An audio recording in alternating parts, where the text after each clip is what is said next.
This is Omar Miller, and you're watching the 3-Point Conversion.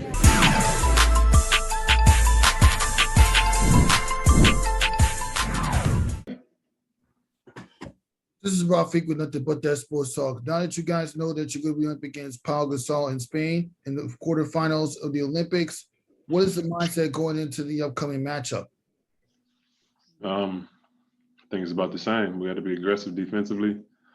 We know that we got the Gasol brothers down there, so they're low. They also stretch out the three, and then they really pack the paint. But they got guards that can shoot threes, and we got to try to control the three-point line. Next up, we'll go to Brian Mahoney. Hey, Drew. A lot of guys, the first time they do this, it's an adjustment from the NBA game where they're not getting as many shots, they're not getting as, many minutes, and, maybe they don't quite play well right off the bat, where it seems like you have. Is part of that just because your game isn't really based on any one thing? You do so many things that you can find your way to make an impact one way or the other? I would say, yeah. Scoring isn't the end-all be-all for me. I think being able to get stops, pressure guys, get steals, make it difficult on the defensive end, and then offensively, man, just make something happen.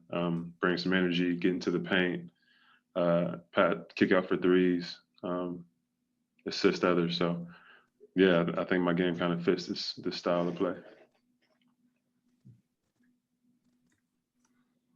Thank you. Next up, we'll go to Joe Varden. Hey, Jrue. Since you guys won now, you can be honest. What were you thinking and feeling when you guys were down 2-0 in the finals? That we could still win. We were down 2-0 against Brooklyn, and those first two games when they beat us, man, it was a rough two games. I think we lost by 20 plus both times. So we knew that it was possible. We knew that we had gotten better every single game. So we also knew that they did what they were supposed to do, which was win at home, and we would have to do the same thing going back to Milwaukee. So the reason why I'm asking, and it doesn't really start until tomorrow, where every game you play matters. If you lose, it's over. But is there a comparison in the intensity or the urgency of what you just went through to what you're going through now? For sure. Especially just being in the finals, right? The energy, the intensity has to be there, has to be up. I think here it might even be more so just because this would be the fourth game that we all played together. And I just feel like when we come out with a lot of energy, that's when we're at our best. We didn't do that last game where I think Chet came out and started hitting threes and getting everything they wanted. But our intensity definitely has to be up from the beginning of the game, this upcoming game. Thanks. Pagio Franklin, you're up. Hey, how you doing, Drew? What's going on? Not much. What does it mean to you to bring a championships to the Bucks organization? It means a lot, man. It's been 50 years. It's been a long time. And being there, playing there, moving my family there, being able to see what the city's like, the organization's like, the fan base, it kind of just came to the point where you just wanted to make them proud. And, they had been so close a couple of times to making it to the finals and accomplishing what they wanted to, but to actually get it done has been an awesome feeling. Your peers talk very highly of you. What does it mean to you to hear that you mean a lot to the team? It means a lot. I feel like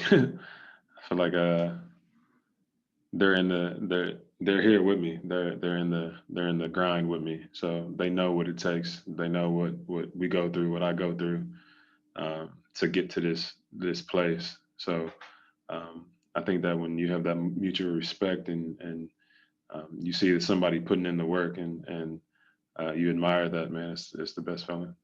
And my last question is, what are your thoughts about Cade Cunningham? I think he's a good young player. He's been good since high school. He did his thing in college. We'll see what happens in Detroit if he can help JG and those Detroit guys make something happen. Thank you. Next up, we'll go to Akiko.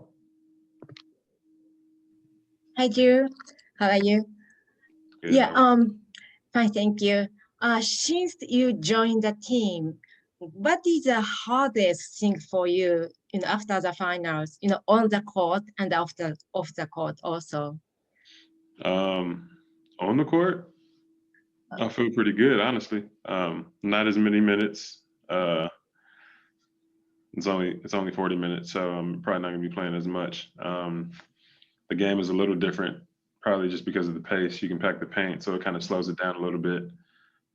So on the court, I probably wouldn't say anything too difficult or anything different. Off the court is just sleep. I'm still trying to adjust. I feel like I haven't slept for the last 2 or 3 months. From the beginning of the playoffs, is just all of it is so intense and wild and crazy. And then leaving 2 days after we won, I feel like I'm just kind of still in that mode. So it's figuring out sleep. Some games are at 9 o'clock, some games are at 11, some are at 2. So yeah, just trying to figure that out. Thank you very much.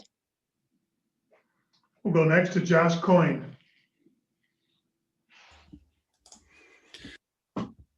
Hey Drew, Josh Coyne, Double Clutch UK. There's so much mythology that surrounds the American teams in the Olympics and in Olympic history. Was this something that you had on your career bucket list, especially with some medals already being in your family? Yeah, I definitely wanted to be a part of the USA team and win a gold medal. I definitely think, it's later in my career, so me making it now has been awesome, and I'm super excited about it. But just kind of like you said, even before my wife and even before medals being in my family, I've wanted to be here. Even, just from history of Charles Barkley, Michael Jordan, Larry Bird, Magic Johnson, all those guys, and watching them. So yeah, it's an honor to be here. Any competitive rivalry in the household at all? You mean like with me and my wife? Yeah, to try and get that medal. No, she's very supportive. She definitely knows how hard it is to get here and what it means just to make it to the Olympics and compete in the first place. People kind of wait their whole life to do it, and even some sports, you kind of just only have one shot. So she's definitely very, very supportive. Okay, have a good one. Good luck.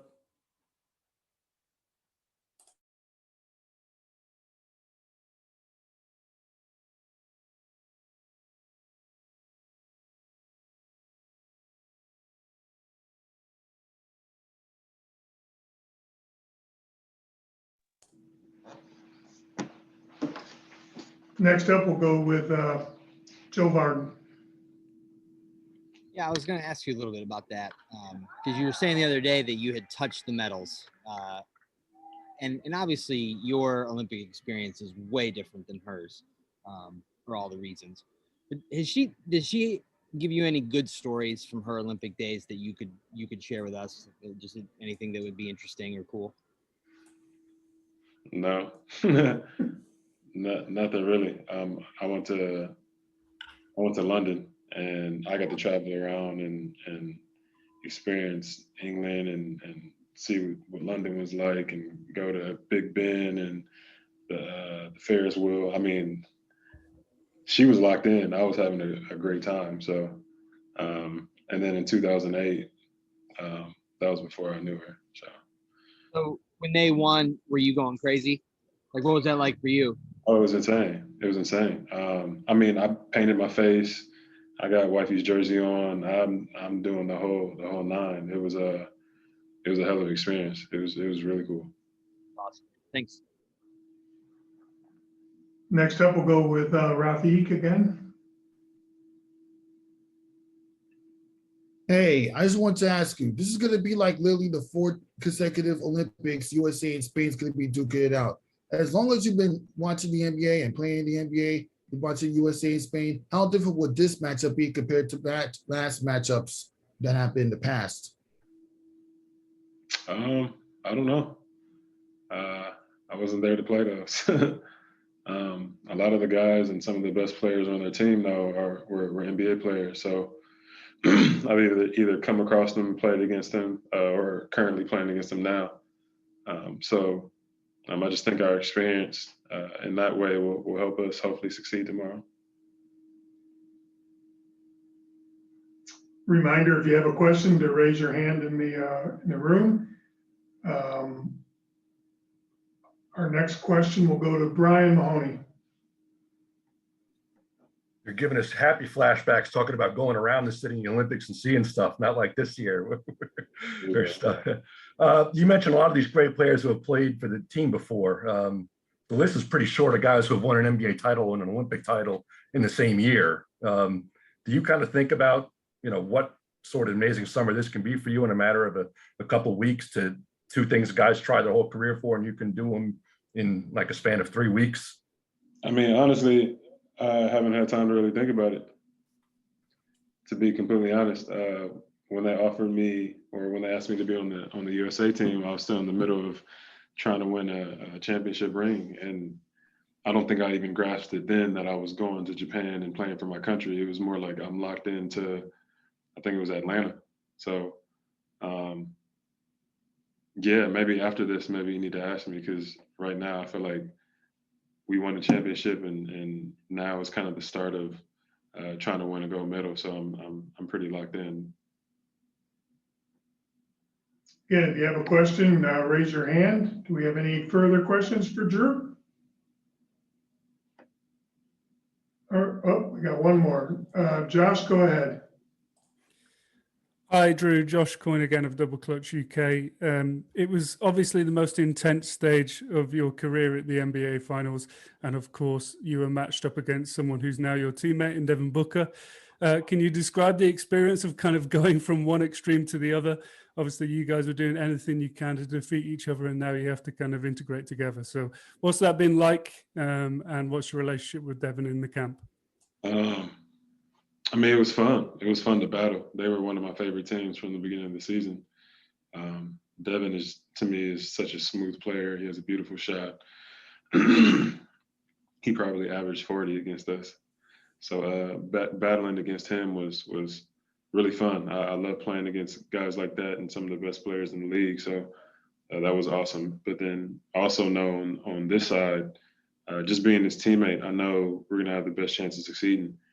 The way he approaches the game, how he locks in, how great of a scorer he is, his basketball mind. So I was really, really excited to, once that was all over and we had won, that I could be teammates with him.